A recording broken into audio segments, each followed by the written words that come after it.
Vice chancellor, registrar, staff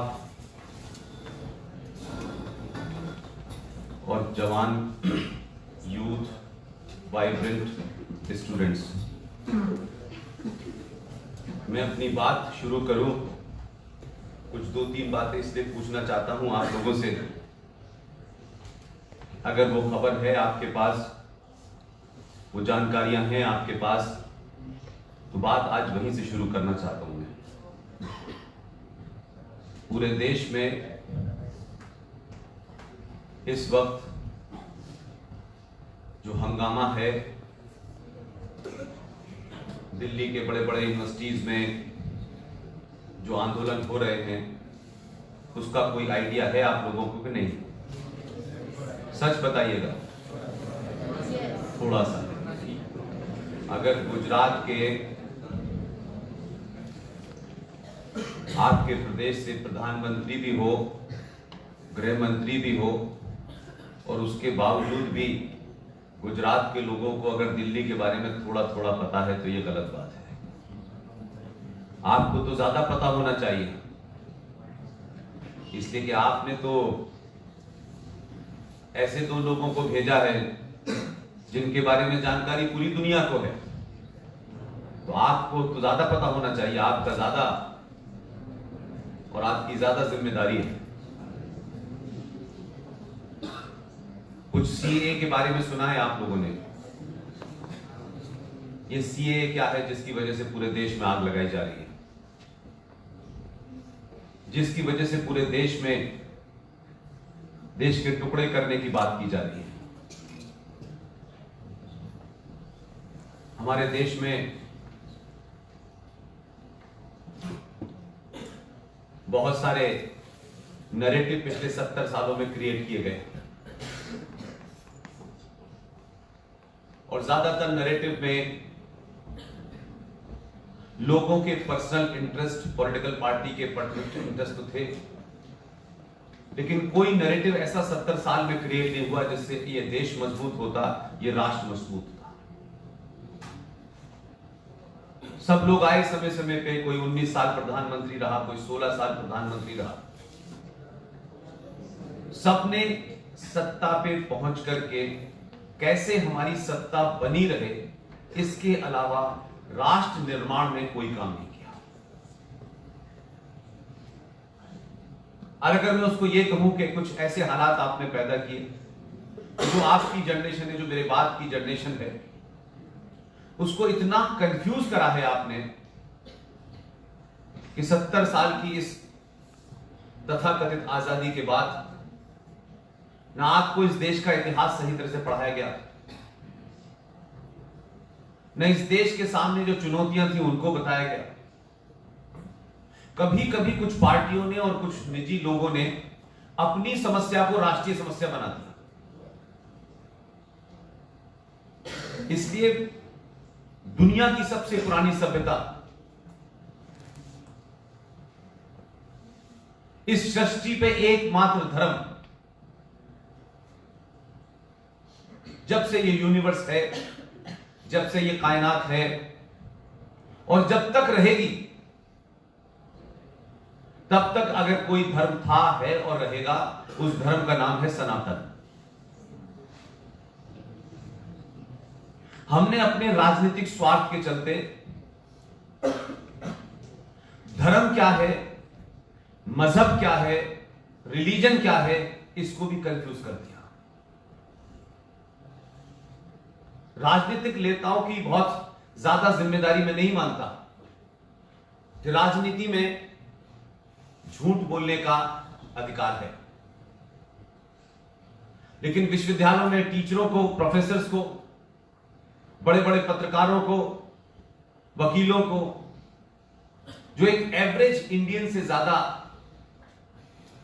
कुछ विषय के जानकार होते हैं, उन सब लोगों ने भी इस देश में बड़े सोच समझ के, अपने निजी और अपने संगठन के स्वार्थों के चलते, हम तमाम सारे लोगों ने वो सब पढ़ा है जो झूठ का एक पुलिंदा है। हमने अपने बुजुर्गों पे यकीन किया माना कि ये सच बात बताएंगे, लेकिन धीरे धीरे इस देश में कुछ बीमारियों को ऐसा कर दिया गया कि आज वो लाइलाज है। जो चुनौतियां आपके सामने हैं वो हमारे सामने उतनी नहीं थी। उसकी वजह यह है कि हमारे दौर में जो कम्युनिकेशन है वो एक तरफा था, वन वे ट्रैफिक था, बड़ी लिमिटेड रिसोर्सेज थे और वो भी कुछ लोगों के हाथ में थे, सबके हाथ में नहीं थे। लिहाजा कोई बड़े विद्वान, उन्होंने कोई आर्टिकल लिख दिया अखबार में, तो हम सब ये मानते थे विद्वान है, उन्होंने सही लिखा होगा। यूनिवर्सिटीज में जो कोर्स पढ़ाए जा रहे हैं वो भी किसी विद्वान ने तय कर दिए हैं, तो वो भी पढ़ रहे थे हम लोग। लेकिन अब समस्या क्या हुई है, जो आपके सामने एक बड़ी अपॉर्चुनिटी भी है कि 20-25 साल पहले एक संचार क्रांति हुई, कम्युनिकेशन के अंदर रेवोल्यूशन आया और इंफॉर्मेशन के ऊपर जो चंद लोगों का अधिकार था वो उनके हाथ से निकल गया। और इस कम्युनिकेशन क्रांति ने आप यहां बैठे बैठे, जब तक मेरी स्पीच खत्म होगी, इस बीच में मैं कुछ भी बात कहूंगा, कोई रेफरेंसेस दूंगा, कोई फिगर दूंगा, किसी किताब का नाम दूंगा, मैं कमरे से बाहर नहीं जा पाऊंगा तब तक आप उसको वेरीफाई कर सकते हैं। इतनी देर में आप पता कर सकते हैं।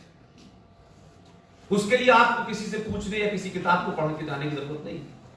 इतना इंफॉर्मेशन का फ्लो आपके हाथ में है और बहुत सस्ता है और 24 घंटे अवेलेबल है। लेकिन इस देश में इसके बावजूद भी कि झूठ बोलने वाला सेकंड्स में पकड़ में आ सकता है, मिस इंफॉर्मेशन फैलाने वाला सेकंड्स में पकड़ में आ सकता है, उसके बावजूद भी इस देश में कुछ लोग झूठ बोलने के एक्सपर्ट हैं। लिहाजा आप ये तय करें कि आप अपना कैरियर बनाने आए हैं। आपको समाज में कुछ बनना है, कुछ को इंजीनियर बनना होगा, कोई डॉक्टर बनेगा। मैं नहीं जानता इसमें से इतने सारे लोग 10 साल के बाद कभी मिलेंगे तो सब इंजीनियर ही बनेंगे, मुझे ऐसा लगता नहीं। सभी डॉक्टर बनेंगे ऐसा होगा नहीं। धीरे धीरे आप आगे बढ़ेंगे, कोई किसी तरफ जाएगा, कोई किसी तरफ जाएगा, लेकिन आप कुल मिलाकर के इस देश में या इस देश के बाहर जाएंगे, लेकिन आखिर में आप इस देश के नागरिक ही कहलाएंगे। आप करोड़पति हो जाएं, आप बहुत बड़े इंजीनियर हो जाएं, आपके पास पहचान के रूप में आप भारत के निवासी कहलाएंगे। अंत तक आप भारत के सिटीजन ही कहलाएंगे। आप इंडिविजुअल लेवल पे हो सकता है ग्रोथ कर लें, लेकिन अगर भारत बीमार रहा, अगर भारत राष्ट्र टुकड़ों में बंटने लगा, अगर भारत राष्ट्र को कुछ ताकतें तोड़ने पे लगी होंगी, तो यह ध्यान रखिएगा, आप करोड़पति होकर के यूएसए में बैठे हो, लॉस एंजलिस में बैठे हो, बैंकॉक में बैठे हो, आपकी इज्जत नहीं होगी। आपके अपने घर में आप उससे निकल के बाहर चले जाते हैं, लेकिन आप दुनिया में कहीं जाने के बाद अपने घर को मजबूत करते हैं, उसकी सुरक्षा करते हैं, दुश्मन उसको तोड़ ना पाए उसकी सुरक्षा करते हैं। पैसा कमा के बाहर से भेज रहे हैं कि मेरा घर मजबूत रहना चाहिए, और आपके बैक ऑफ द माइंड में होता है कि दुनिया के अंदर जब भी कोई संकट खड़ा होगा तो हम वापस अपने घर जा सकते हैं, सुरक्षित रह सकते हैं, हमारी मां, बहन, भाई, पिता सब वहां मौजूद हैं। इसी तरीके से जब आप उस इंडिविजुअल सोच से बाहर निकलते हैं, तब आपको लगता है कि दुनिया में आपकी इज्जत इंडिविजुअल भी होती है और एक राष्ट्र के रूप में भी होती है। आप कहां से आए हैं, किस देश से आए हैं, उस देश के और उस राष्ट्र के बारे में दुनिया क्या सोचती है, उस सिविलाइजेशन के बारे में क्या सोचती है। तो दुनिया में आपका मान सम्मान जो है उसी से बढ़ता है। मेरे जीवन के 12 साल पाकिस्तान में गुजरे और वहां के एक चैनल का मैं हेड था। आपको ताज्जुब होगा कि पाकिस्तान का मुसलमान इंग्लैंड में हो, अमेरिका में हो, जब भी कोई जांच होती थी तो वो अपना पासपोर्ट दिखाने से शर्माता था। हमारे बहुत सारे मित्र हैं, उस 12 साल में मैं हजारों लाखों लोगों से मिला हूं। वो ये मानते थे कि पूरी दुनिया में पाकिस्तान की ऐसी स्थिति हो गई है कि किसी मुसलमान को पकड़ के भी अगर वो पूछते थे कि आपका नाम क्या है, तो नाम तो सही बताते थे लेकिन अपने देश का नाम नहीं बताते थे, कहते हैं हिंदुस्तान से आए। मुझसे कई बड़े व्यापारियों ने कहा कि हिंदुस्तान का कह देने से वो ये मानते थे कि आप ठीक ठाक होंगे।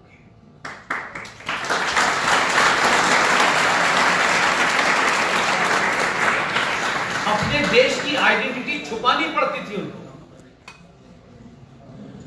इसलिए उनके प्रधानमंत्री के भी कपड़े उतार दिए जाते हैं एयरपोर्ट पर।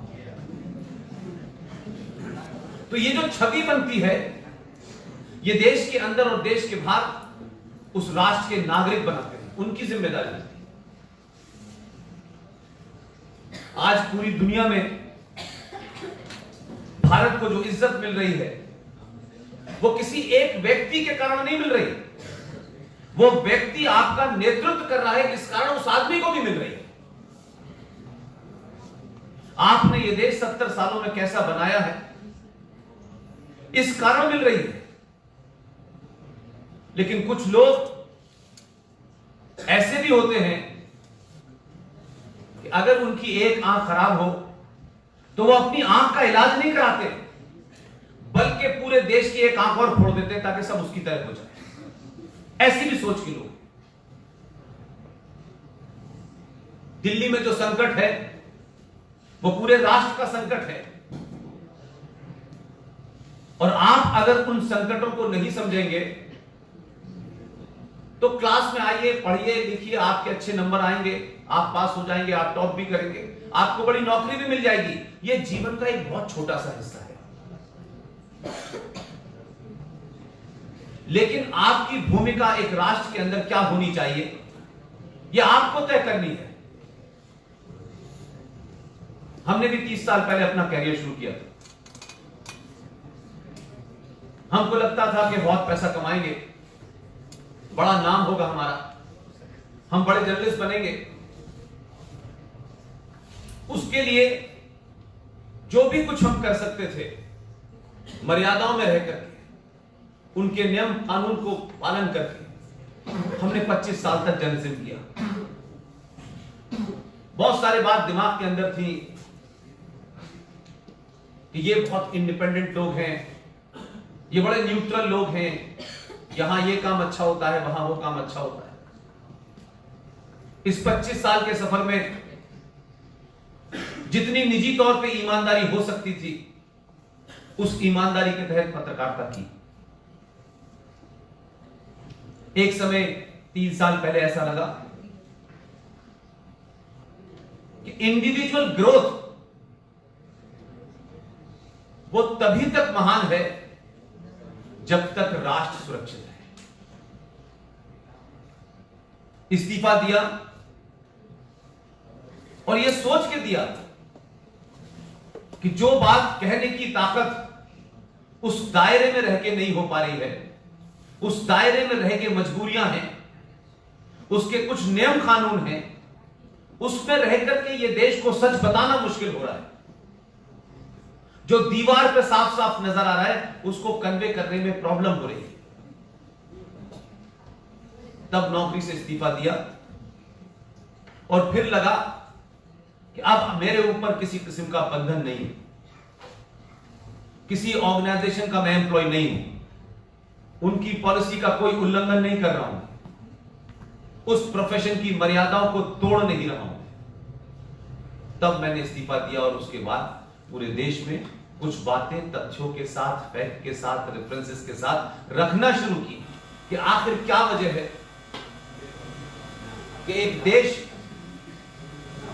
70 साल के बाद दोबारा से फिर वहीं पहुंच गया जहां से 15 अगस्त 1947 से पहले था। दुनिया में इतिहास पढ़ाया जाता है, उस इतिहास पढ़ाने का सिर्फ इतना ही मतलब होता है कि इतिहास में राजाओं ने, देश चलाने वालों ने, वो प्रधानमंत्री की शक्ल में हो, वो राष्ट्रपति की शक्ल में हो, जो भूलें उन्होंने की हैं वो नहीं होनी चाहिए। जो काम उनको करने चाहिए थे अगर नहीं किए, उनको करना है। इतिहास का सिर्फ इतना ही महत्व है। लेकिन हमारे यहां इतिहास को लेकर के जिस तरीके का इतिहास पढ़ाया गया, सच को छुपाया गया और झूठ को इसलिए बताया गया कि हम सत्ता पे बने रहेंगे। और कुछ झूठ ऐसे होते हैं जिससे राष्ट्र नष्ट हो जाता है, कुछ झूठ से राष्ट्र पे असर नहीं पड़ता है। इसीलिए मैं कहता हूं कि किसी गरीब घर का बच्चा जो अभाव में रहता है,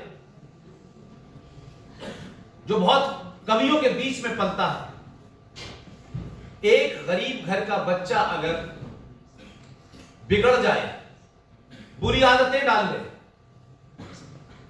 तो एक घर बर्बाद होता है। लेकिन संपन्न परिवार का बच्चा,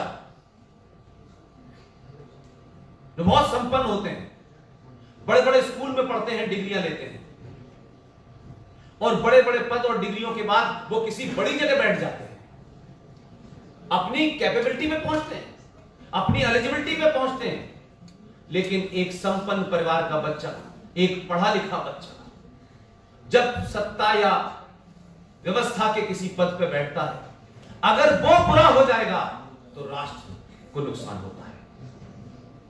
इसलिए आज पिछले 70 सालों में जो लोग सत्ता पे थे, व्यवस्था पे थे,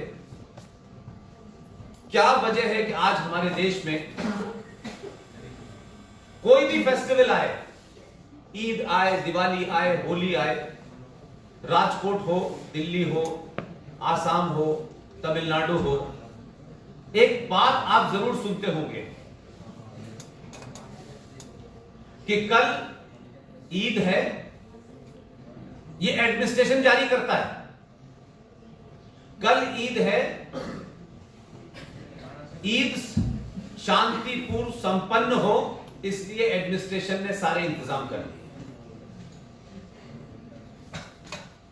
किसी किस्म का कोई उपद्रव ना हो, पुलिस ने अपना काम पूरा कर लिया। 1 महीने बाद दिवाली आती है, तब भी यही सेंटेंस सुन रहे हैं हम लोग। सेम प्रेस रिलीज पुलिस या एडमिनिस्ट्रेशन की तरफ से जारी होती है। मेरा सिर्फ इतना कहना है कि क्या लॉ एंड ऑर्डर बना रहे, कोई उपद्रव ना हो, ये 365 दिन क्यों नहीं होता? सिर्फ ईद पे, होली 65वें दिन क्या हो जाता है कि पुलिस को एक्स्ट्रा इंतजाम करने पड़ते हैं। या तो 364 दिन भी हम झूठ बोलते हैं और 365वें दिन किसी फेस्टिवल पे हम ये बताते हैं कि देखिए साहब, हमें एक्स्ट्रा इंतजाम करने पड़ते हैं। इसलिए मैं ये मानता हूं कि ऐसी खबरें आप दुनिया के दूसरे देशों में नहीं सुनते। उनका एक रूटीन होता है, जैसे सब दिन व्यवस्था बनी रहनी चाहिए, वैसी उस दिन भी बननी चाहिए। क्यों ये सेंसिटिविटी है इस देश के अंदर? क्यों 70 सालों से इस देश की सत्ता व्यवस्था ने ऐसे हालात पैदा नहीं किए कि हमको कोई भी दिन आ जाए, कैसा भी दिन आ जाए, जीवन सामान्य रहना चाहिए? क्यों एक्स्ट्रा पुलिस लगानी पड़ेगी? क्यों एक्स्ट्रा आर्मी को अलर्ट करना पड़ेगा? इसका मतलब है कि समाज के अंदर एक तनाव है। वो तनाव नॉर्मल हालात में नजर नहीं आता है, लेकिन जैसे ही कोई बात होती है, देश में कोई कानून बनता है, जम्मू कश्मीर में 370 हटाई जाती है, जम्मू कश्मीर में आर्टिकल 35 हटाया जाता है, कोई सुप्रीम कोर्ट कोई फैसला दे देता है, वो तनाव सड़कों पे नजर आने लगता है। और कोई तनाव यकायक नहीं पैदा होता। इसका मतलब है एक तनाव है, परमानेंट है, उसको छुपाने की कोशिश की जाती है। ये कुछ वैसा ही है कि अगर आपको कोई तकलीफ है, कोई बीमारी है, आप उसको अवॉइड कर सकते हैं, कुछ दिन के लिए उसको इग्नोर कर सकते हैं, लेकिन इग्नोर करने से, अवॉइड करने से वो बीमारी ठीक नहीं होगी।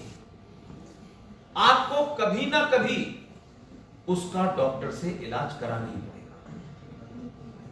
और डॉक्टर जब इलाज करेगा तो वो इसलिए कोई ऐसी दवा नहीं देगा आपको कि ये हिंदू हैं तो इन्हें मीठी दवा दे दो, ये मुसलमान है इन्हें कड़वी दवा दे दो। ऐसा नहीं होगा।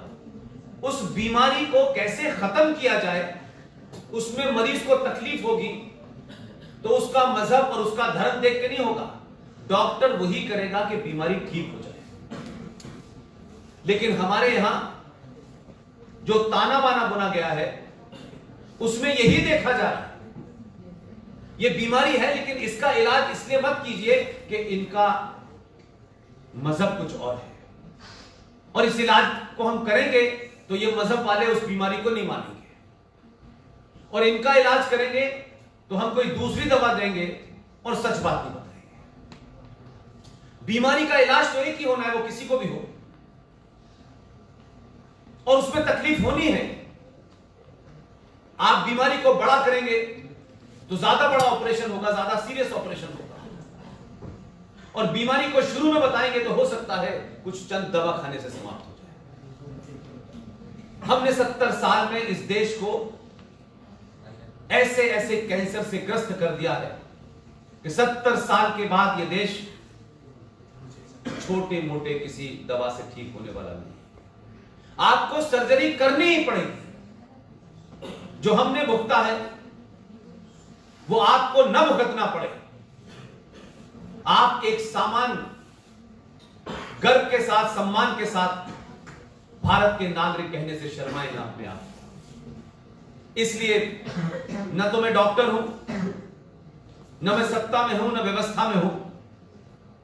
मैंने नौकरी से इस्तीफा सिर्फ इसलिए दिया कि जिन चीजों को आप इग्नोर कर सकते हैं, हो सकता है आज आपकी प्रायोरिटी में ना हो, उनसे आपकी मार्कशीट के नंबर ऊपर नीचे ना होते हो सकता है उससे आपको नौकरी मिलने ना मिलने में कोई फर्क नहीं पड़ता हो, लेकिन अगर पूरी व्यवस्था भीड़ तंत्र में तब्दील हो गई है, कोई कानून नहीं मानने को तैयार है, तो आपकी डिग्री और नौकरी का क्या मतलब है?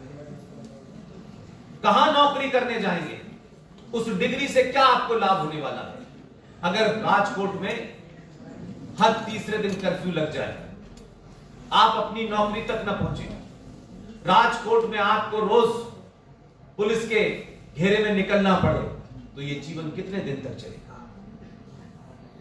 इसलिए पिछले 3 साल से बार बार मैं ये बात रिपीट कर रहा हूं, इस देश में 500 से ज्यादा कश्मीर बन चुके हैं।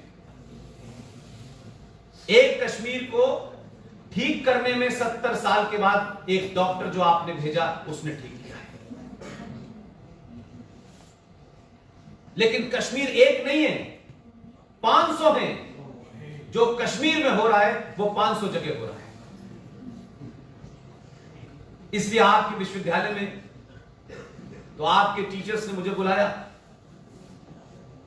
कि आप बच्चों से बात करें, लेकिन इस देश के कुछ विश्वविद्यालय ऐसे हैं कि वहां मेजर जनरल जीडी बख्शी, जिनके छोटे भाई ने युद्ध लड़ा 1965 में, लड़ाई में वो ऐसी जगह मारा गया और पाकिस्तानियों ने उसको ऐसी जगह ले जाके मारा कि उसके जिस्म का एक टुकड़ा भी उनको वापस नहीं मिला। मेजर जनरल जीडी बख्शी खुद 71 वॉर में लड़े, लेकिन हजारों कर्नल मेजर इस देश में होंगे, वो अलग अलग काम कर रहे होंगे, लेकिन एक 80 साल का बुजुर्ग टेलीविजन पे इसलिए नहीं आता कि उम्र के इस मोड़ पर उसको देश को कुछ दिखाना है कि मैं बहुत काबिल आदमी। वो 80 साल का बुजुर्ग आपके लिए चिल्ला रहा है। रॉ के पूर्व डायरेक्टर कर्नल RSN सिंह अपने जीवन को पूरी तरीके से जीने के बाद भी पूरे देश में घूम रहे हैं। इस वक्त पूना में भाषण दे रहे होंगे। गौरव आर्या, सुशील पंडित, ललित अंबरदार, कैप्टन सिकंदर रिजवी, इसमें से किसी का कोई निजी एजेंडा नहीं है। हम तो बोलने का भी पैसा नहीं लेते क्योंकि हम किसी पे एहसान नहीं कर रहे हैं। हम अपनी जिम्मेदारी जो हमको समझ में आती है इस धरती से जाने से पहले उसको पूरा करने की कोशिश कर रहे हैं, ताकि जिस संकट से हम और हमारे परिवार घिरे हुए हैं, ये राष्ट्र घिरा हुआ है, वो चुनौती आपके सामने ना आए। सिर्फ इतना ही भर है हमारा। हम छोटी छोटी बातों को कितना बड़े रूप में देखते हैं। हमारे देश में एक घटना हो जाती है, ये ध्यान रखिएगा, 130 करोड़ का देश है ये। सारे लोग शिक्षित नहीं हैं और एक लम्हे, एक क्षण के बराबर होते हैं। लिहाजा हमारे देश में अज्ञानता के कारण, अंधविश्वास के कारण कहीं कहीं कोई घटना हो जाती है। लेकिन जब आप लोग तुलना करते हैं तो यहां से बैठ के आपको अमेरिका बहुत अच्छा लगता होगा, यहां से बैठ के आपको यूनाइटेड किंगडम अच्छा लगता होगा। लेकिन हमारे अंदर एक इंफीरियरिटी कॉम्प्लेक्स पिछले 70 सालों में ऐसा भरा गया है कि हम कोई बड़ा काम भी करते हैं तो हमें गर्व महसूस नहीं होता।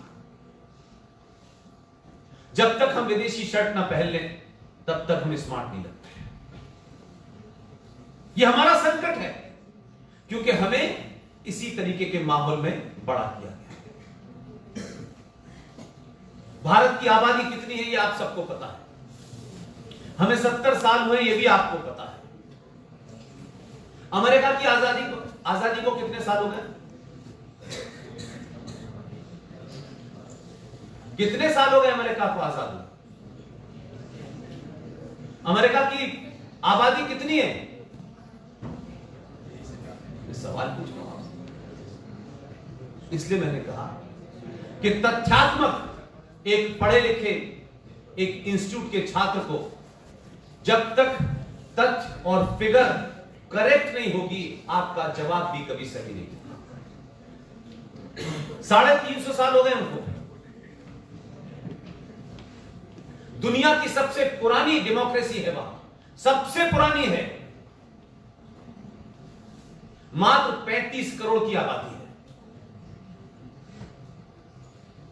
35 करोड़ की आबादी में दुनिया में फिगर उठा के देख लीजिएगा, जो लेटेस्ट डाटा है उनको उठा के देख लीजिएगा। हमारे यहां तो लोग इतने अपोलोजिस्टिक हैं, कम से कम हमारे यहां जो होता है उसको हम छुपाते नहीं। बुरा भी होता है तब भी नहीं छुपाते, और अच्छा भी होता है तब भी उसको नहीं छुपाते। लेकिन अमेरिका का डाटा यह बताता है कि दुनिया में highest number of rape America में होते हैं, जो बड़ी मॉडर्न सोसाइटी है, बड़ी पढ़ी लिखी सोसाइटी है, बड़ी वाइब्रेंट सोसाइटी है। लेकिन अमेरिका के किसी अखबार में आपने आज तक कोई हेडिंग देखी, अमेरिका बिकम ए रेपिस्तान? हम तो मानते हैं कि हम गरीब लोग हैं, अशिक्षा है, गरीबी है, भुखमरी है हमारे यहां। लेकिन उसके अंदर भी अगर कोई घटना घट जाती है तो हमारा देश छुपाता नहीं। लेकिन जब आप तुलनात्मक अध्ययन करते हैं तो आप भारत को ऐसा बताने की कोशिश करते हैं। इस देश का मीडिया एजेंडे के तहत यह कोशिश करता है कि दुनिया में सबसे ज्यादा अगर कोई बुरा देश है वो सिर्फ भारत है। उनका निजी एजेंडा हो सकता है। इसलिए मैं बार बार आपसे कहता हूं, आप पढ़े लिखे समाज के लोग हैं, बहुत सारे करोड़ों लोग इस देश के अंदर इस देश को अंदर से तोड़ने की कोशिश कर रहे हैं, इस देश को छोटी छोटी घटनाओं से बदनाम करने में लगे हुए। ऐसे में सारी भूमिका सरकार करेगी, प्रधानमंत्री करेगा और राष्ट्रपति करेगा और गृह मंत्री करेगा और रक्षा मंत्री करेगा, ये उनकी जिम्मेदारी नहीं होती। वो एक सरकार की हैसियत में कुछ भी करने की कोशिश करते हैं, लेकिन समाज सरकार से 1000 गुना बड़ा होता है, इसलिए समाज की जिम्मेदारी ज्यादा होती है। हम अपनी जिम्मेदारी को समझें, हम उन तथ्यों को समझें कि आखिर क्या वजह है कि 1948 में इजराइल बना। 1948 में बना इजराइल। 1948 में इजराइल कहां है? वो आपसे बड़े संकटों से ज्यादा घिरा हुआ है, लेकिन उनकी पॉलिसी राष्ट्र के प्रति थी। हमारे यहां जो पॉलिसी बनी वो सत्ता को बचाए रखने के लिए बनी। इसलिए हमने जो राष्ट्र निर्माण का काम था, जो किरदार बनाने का काम था, जो चरित्र बनाने का काम था, इस देश का एक चरित्र बने, उसे कभी हमने प्रमोट नहीं किया। इतिहासकारों ने बौनों को, चापलूसों को, इन्फॉर्मरों को इस देश में महान बना दिया। उस दौर में भी बहुत सारे लोग थे, उस दौर में भी जीडी बख्शी, आरएसएन सिंह जैसे लोग थे। उन्होंने बहुत कोशिश की, लेकिन ताकत उनके पास नहीं थी। जिनके पास ताकत थी, उन्होंने ऐसे ऐसे लोगों को हीरो बना दिया, और जो सच में हीरो थे, जिससे इस देश का मान बढ़ता, इस देश का सम्मान बढ़ता, बच्चों में, देश के आने वाली नस्लों में बहादुरी पैदा होती, उनके अंदर एक आइडियल बनता, ऐसे लोगों को इतिहास ने दबा दिया। और ऐसे ऐसे नैरेटिव क्रिएट किए गए कि आप हमेशा, आपकी सोच में उठाया गया जो यूनिवर्सिटीज में उठने चाहिए थे। ठीक है, एनसीईआरटी है, आईसीएस बोर्ड है, आपकी किताबें सरकार की जो शिक्षा मंत्रालय है वो तय करता है, यहां तक तो ठीक है। लेकिन क्या हम अपने जीवन में सब कुछ उन किताबों के अलावा कुछ नहीं पढ़ते? ठीक है, उनको पढ़ने से आपको नंबर मिलेगा, लेकिन एक वाइब्रेंट सोसाइटी, जिस समाज के अंदर शास्त्रार्थ का एक हिस्सा हो, हर छोटी और बड़ी बात के ऊपर, तर्क के ऊपर बात होती थी। वो किसके फेवर में है, किसके फेवर में नहीं है, यह महत्व नहीं होता था। हर बात के ऊपर हमारे यहां चर्चा होती थी, खुला तर्क दिया जाता था। अगर आपका तर्क ठीक है तो आप जीते, और मेरा तर्क जीता तो मैं जीता। उस समाज में आज कुछ बातें होती नहीं है, क्योंकि हम 70 सालों में डरा के रखा गया है कि वीर सावरकर महान नहीं थे। क्योंकि वीर सावरकर अगर महान होते और उनकी महानता पता चल जाती, तो जो चापलूस अंग्रेजों के साथ बैठ करके ट्रांसफर ऑफ पावर का षड्यंत्र कर रहे थे, वो एक्सपोज हो जाते। हमारे देश में राम पे और भगवान पे और श्री राम के ऊपर सब पे चर्चा होती है। सीता जी ने गलत किया, सही किया, इस पे भी चर्चा होती है। जबकि मैं मानता हूं कुछ चीजों पे चर्चा उतनी ज्यादा गंदे तरीके से नहीं होनी चाहिए जो हमारे देश में होती। चर्चा भी करें, उससे आपकी भावनाओं को ठेस न पहुंचे। तो राम पे भी चर्चा होगी, सीता पे भी चर्चा होगी, जो हजारों साल पहले थे। पता नहीं हम उनके कितनी चर्चा ठीक कर पाएंगे, नहीं कर पाएंगे, लेकिन उसके बावजूद भी कभी इसकी मनाही नहीं थी हमारे समाज में कि आप चर्चा किसी पे न करें। लेकिन एक पाखंड है इस देश के अंदर, गांधी जी पे चर्चा करोगे तो राजस्थान की सरकार पुष्पेंद्र जी को आने से रोक देगी। ऐसा लगता है कि महात्मा गांधी जो थे भगवान राम से भी बड़े थे। इतिहास में कोई भी हो, 50 साल बाद, 100 साल के बाद उस पर चर्चा होती है, क्या उन्होंने अच्छा किया, क्या नहीं किया। अगर वो समाज पब्लिक लाइफ में है, निजी लोगों के ऊपर कौन चर्चा करता है? तो सरदार पटेल पे भी चर्चा होगी, नेहरू जी पे भी होगी, सुभाष चंद्र बोस पे भी होगी। लेकिन ऐसा नहीं होगा कि हम कुछ चीजों पे चर्चा नहीं करेंगे। और ये बनाया गया इसलिए कि अगर आपने चर्चा की तो जितने उनके वारिस सत्ता के पास बैठे हैं सब पे सवाल खड़ा हो जाएगा। हमारे यहां ऐसा एक एपरेटस तैयार किया गया कि अगर आपने कुछ लोगों पे चर्चा की तो आप नाथूराम गॉडसे के मानने वाले हैं, आप एक्सट्रीमिस्ट हिंदू हैं, आप कट्टर हिंदू हैं, आप इस्लाम के खिलाफ हैं, आप मुसलमान के खिलाफ हैं। ये फौरन एक नैरेटिव बना करके आपको बैक टू द फुट करने की कोशिश की जाती है, ताकि आप वो सच बताने से डर जाएं और समाज वही समझे जो उसको बता दिया गया। इसलिए एक बड़ा झूठ हमारे देश में जो एकेडमिक है, उसका कोई पॉलिटिकल रूप नहीं, लेकिन हमारे यहां कैसे एकेडमिक्स को भी अपने हित में इस्तेमाल करने के लिए नए नए नारे गढ़े गए। आप सबने सुना होगा हमारे यहां राजनीतिक हर आदमी बोलता है, क्योंकि राजनीतिक लोगों का संकट यह है कि उनको वोट लेना है, और अगर वो सच बोलेंगे तो वोट आसानी से मिलेगा नहीं। तो एक, अगर आप बोर हो रहे हो तो कोई बात नहीं, मैं बंद कर देता हूं। नहीं, कोई नो प्रॉब्लम। 20 साल पहले हम भी उधर ही बैठा करते। आपको अगर कोई ऐसी बात लगती है कि मैं आपको बोर कर रहा हूं और आप लोगों की बातचीत जरूरी है, तो कोई दिक्कत नहीं, चाय पी के बंद कर देते हैं। आप बताएं, बोलो, सच बताइए, आप कोई कंपल्शन में तो नहीं बैठे हुए?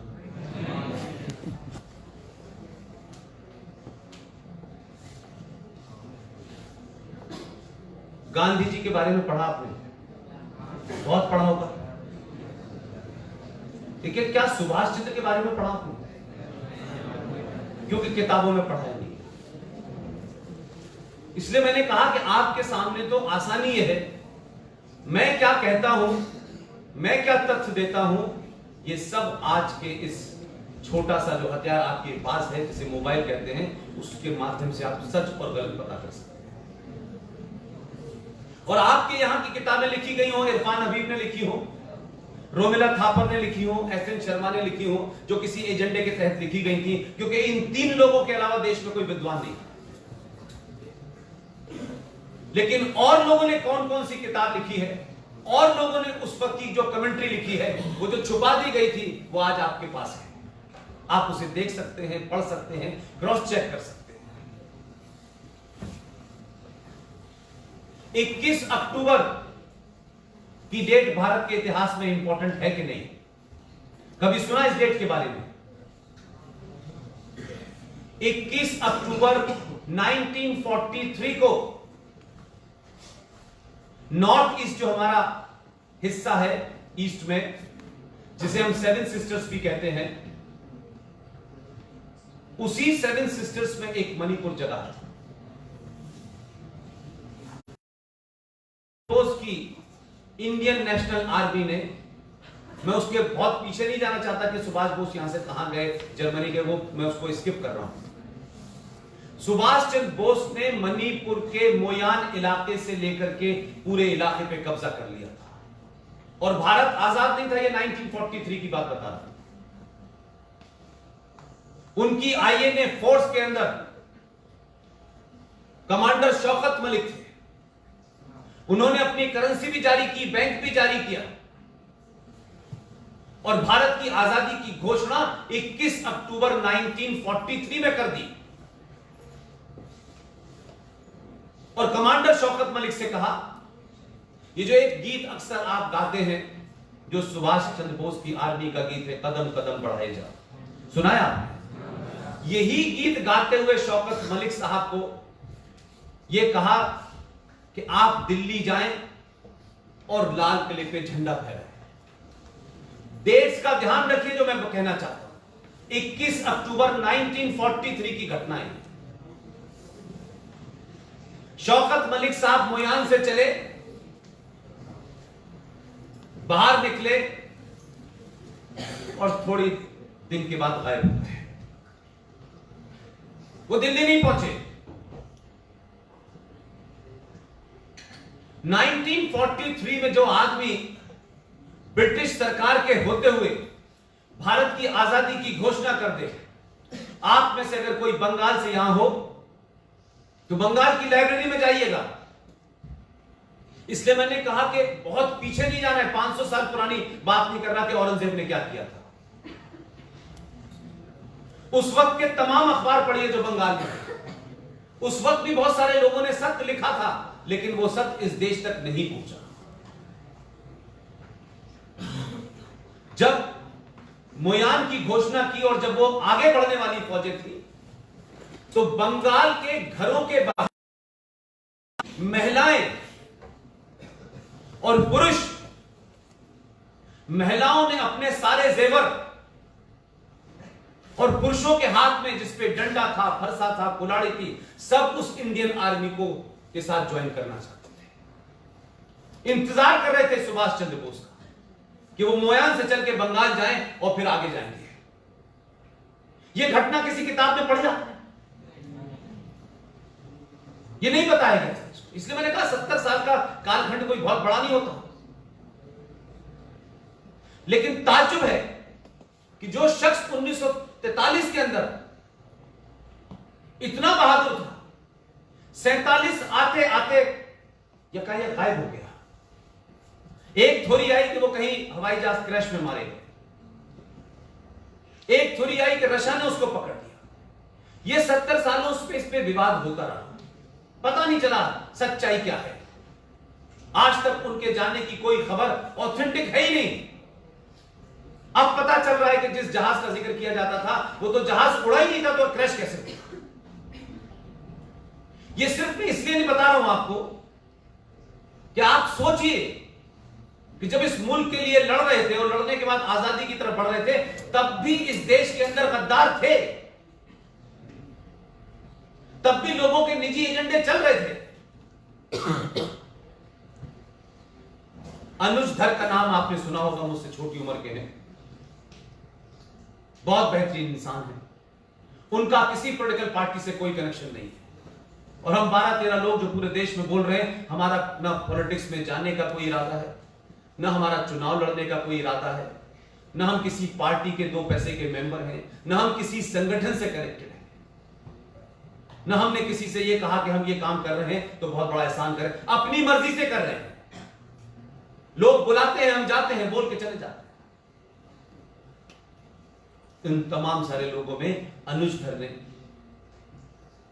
पूरी दुनिया से, करीब 40 देशों से, जहां जहां सुभाष बाबू गए, सारे वो डॉक्यूमेंट जो आज भी उनकी सरकारों के पास ओरिजिनल है, उस डॉक्यूमेंट को इकट्ठा किया और फिर एक किताब लिखी। उस किताब को जरूर पढ़िएगा।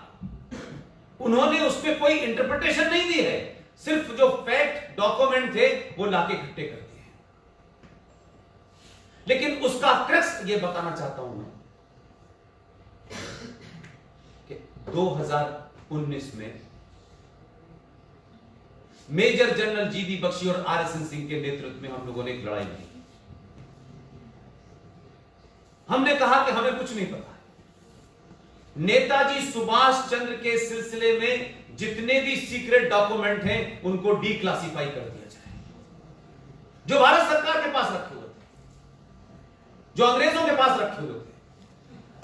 सक्सेसिव सरकारें आई, उनको लगता था कि अगर नेताजी सुभाष चंद्र बोस के तमाम डॉक्यूमेंट सार्वजनिक हो गए तो लोग हमें घर में घुस के मारेंगे।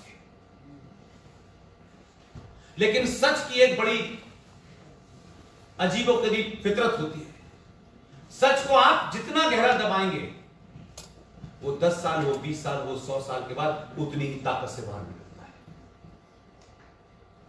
2019 में भारत के प्रधानमंत्री से जब यह कहा गया कि आप हमारे सारे डॉक्यूमेंट को क्रॉस चेक करा लें, जितने भी आपके पास एक्सपर्ट हैं सबसे क्रॉस चेक करा लें, अगर एक भी डॉक्यूमेंट फेक होगा तो हम अपनी मुहिम बंद कर देंगे। लेकिन यह बात आज से पहले किसी प्रधानमंत्री से पास कहने की हिम्मत नहीं थी, क्योंकि वो प्रधानमंत्री या उस प्रधानमंत्री के परिवार के लोग सत्ता पे थे, तो उसको छुपाया गया। इस प्रधानमंत्री ने सारे डॉक्यूमेंट्स को वेरीफाई कराया। महीनों तक यह सिलसिला चलता रहा, सालों तक यह सिलसिला चला। जब वो कन्विंस हो गए, उनकी पूरी टीम कन्विंस हो गई, तो जो डॉक्यूमेंट थे उनको डीक्लासिफाई कर दिया, पब्लिक डोमेन में है, आज आप जाके पढ़ सकते हैं। और जब कन्विंस हो गए तो 21 अक्टूबर 2018 में भारत का प्रधानमंत्री सुभाष चंद्र बोस की उस ख्वाहिश को पूरा करने के लिए दोबारा से लाल किले गया और झंडा फहराया। और देश के एक बहुत बड़े प्रोफेसर जो एक्सपर्ट थे इसके ऊपर, उनको बुला के कहा कि लाल किले के अंदर दुनिया का सबसे बेहतरीन सुभाष बाबू का मेमोरियल बनाइए। उनका मेमोरियल भी बना जाए इंडिया गेट के अलावा लाल किले में जाइएगा, इसलिए कि आप जो सच्चाई देखेंगे वो आने वाली नस्लों को बताएंगे, अपने बच्चों को बताएंगे। क्या आखिर ये देश कैसे मुमकिन है कि आजाद भारत के अंदर अब से 1.5 साल पहले हमें एक ऐसी चीज के लिए लड़ना पड़ा जिसके लिए हमें लड़ना नहीं चाहिए था। यह सरकारों का काम था, उनको सार्वजनिक कर देना चाहिए था। एक डॉक्यूमेंट पर भारत के भूतपूर्व प्रधानमंत्री जो अब स्वर्गीय हो चुके हैं, उनके दस्तखत हो रहे हैं। उसमें लिखा है कि नेताजी सुभाष चंद्र बोस जिंदा या मुर्दा मिलेंगे तो ब्रिटिश सरकार के हवाले कर दिए जाएंगे। यह डॉक्यूमेंट को अब हमने हटवाया है और उसी डॉक्यूमेंट में लिखा हुआ था Netaji Subhash Chandra Bose is a war criminal. एक दूसरी लड़ाई भी चल रही है। हम सब का हीरो रहा है, बहुत कम उम्र में फांसी पे चढ़ गया, भगत सिंह। आपके इतिहास में यह सच बोलने की हिम्मत नहीं है, क्योंकि बहुत लोगों ने इस देश के खिलाफ षड्यंत्र किया है और सत्ता का सुख भोगा है। भगत सिंह के बारे में भी आज भी हमारे यहां लिखा जाता है, आपके जो रिकॉर्ड हैं, Bhagat Singh was a terrorist. क्यों इस देश में बहादुर बच्चे नहीं पैदा होते? क्योंकि उनके प्रेरणा स्रोत जितने हैं उनको बौना बना दिया गया, और बौने इस देश में हमारी प्रेरणा बने हुए हैं। इसलिए बहादुर नहीं पैदा होते हमारे यहां। बहादुर कोई बनना नहीं चाहता, क्योंकि उनको पता है बहादुरों को इस देश में कैसे नवाजा जाए। देश के पहले गृह मंत्री थे गोविंद बल्लभ पंत साहब। ये जितनी बातें मैं कह रहा हूं उसमें मेरा इंटरप्रिटेशन 0 है, सिर्फ मैं कन्वे कर रहा हूं। पंडित गोविंद बल्लभ पंत के पास उस वक्त के प्रधानमंत्री का फोन आया। यह सब लिखा हुआ है, डॉक्यूमेंटेड है, और ये किसी इतिहासकार ने नहीं लिखा। जो सरकार के रिकॉर्ड होते हैं वो नष्ट नहीं किए जा सकते, वो रहते हैं, उनको छुपाया जा सकता है, नष्ट नहीं करते। चंद्रशेखर आजाद का नाम सुना है? क्या हुआ था उनको? इलाहाबाद के एल्फ्रेड पार्क में 80 पुलिस वालों ने घेर कर उनका इनकाउंटर कर दिया। उत्तर प्रदेश के सीआईडी के एक डीएसपी साहब जनाब गौड़ साहब, धर्मयुग नाम की मैगजीन होगी रईसर साहब, आपने देखी होगी, बड़ी फेमस मैगजीन थी। उसके ऐसे ऐसे महान लोग उसके एडिटर थे। उसमें भारती साहब भी उसके शायद एडिटर, धर्मवीर भारती उसके एडिटर थे। उसमें एक लेख छपा और वो लेख डीएसपी साहब ने छपा। वो उस दौर के थे। उन्होंने लिखा कि चंद्रशेखर आजाद सुबह नेहरू जी से मिलने गए थे आनंद भवन, और किसी चीज को लेकर के उनका आर्गुमेंट हुआ। उसके बाद वो वापस आ गए। उन्होंने उस लेख में लिखा है कि कांग्रेस का एक बड़ा नेता जो देश का प्रधानमंत्री भी बना, उसने चंद्रशेखर आजाद की मुखबिरी की। वो एल्फ्रेड पार्क में पहुंचे तब तक 80 पुलिस वालों ने घेर लिया। वो लड़ते रहे और आखिरी गोली उन्होंने खुद मार ली। यकीन मानिए, जिन साहब ने ये लेख लिखा उन्हीं ने लिखा कि पंत जी के पास फोन आया कि वो फाइल नष्ट कर दी जाए। पंत जी ने कहा, उनको नहीं पता था, उन्होंने कहा मैं ये पाप नहीं होने दूंगा। वो डीएसपी साहब का क्या हश्र हुआ इस देश को पता नहीं। उनके परिवार वाले कहां गायब हो गए ये भी नहीं पता है उस लेख के बाद। और यह लेख आजाद भारत में लिखा गया था। इसलिए आप चंद्रशेखर आजाद, भगत सिंह और सुभाष नहीं बनना चाहते। हर आदमी को इस बात का शौक है, गुलाब का फूल लगाइए और 14 नवंबर को बाल दिवस मनाइए। ऐसे लगता है कि कोई बालक ने बड़ा पराकाष्ठ ऐसा कोई काम किया था, बड़े कौन सा पराक्रम किया था कि उनके जन्मदिन को इस देश के बच्चों को कौन सा बहादुरी का पाठ पढ़ाया जाता है कि आप कहते हैं कि साहब बाल दिवस मनाना है। कहां उन्होंने बच्चों से विशेष लगाव था? तो कौन सा ऐसा प्रधानमंत्री था इस देश का जिसे बच्चों से नफरत थी? बता दीजिए। सभी को होता है। आप इतिहास में बौने लोगों को कैसे याद रखा जाए, उनके साथ कुछ न कुछ जोड़ देते हैं। कोई किसी ने नहीं पूछा 70 सालों में कि बाल दिवस मनाने से हम बच्चों को क्या प्रेरणा दें। नेहरू जी बनना है तो सुभाष कौन बनेगा? भगत सिंह कौन बनेगा? सावरकर कौन बनेगा? वो नहीं बनेगा। इसलिए मैंने और हमारी पूरी टीम ने देश भर में हमने एक मुहिम छेड़ी हुई है कि अगर इस देश में बाल दिवस मनाना है, बच्चों के अंदर शौर्य की कोई गाथा पैदा करनी है, अपनी पहचान के साथ कंप्रोमाइज न करने वाले लोग, अपनी संस्कृति पे गर्व करने वाले लोग, अगर हमको बाल दिवस मनाना है तो 26 दिसंबर पे मनाना चाहिए। यह हमारी राय है, हो सकता है आप कहें कि मैं गलत, लेकिन मैंने अपनी बात रखी। आपको अच्छी लगे तो मानिएगा, आपको ना अच्छी लगे तो रिजेक्ट कर दीजिएगा, लेकिन मुझे अपनी बात कहने का अधिकार है कि नहीं है?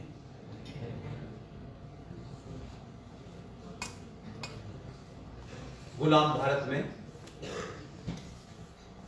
गुरु गोविंद सिंह का नाम सुना है आपने? गुरु गोविंद सिंह के 4 पुत्र थे।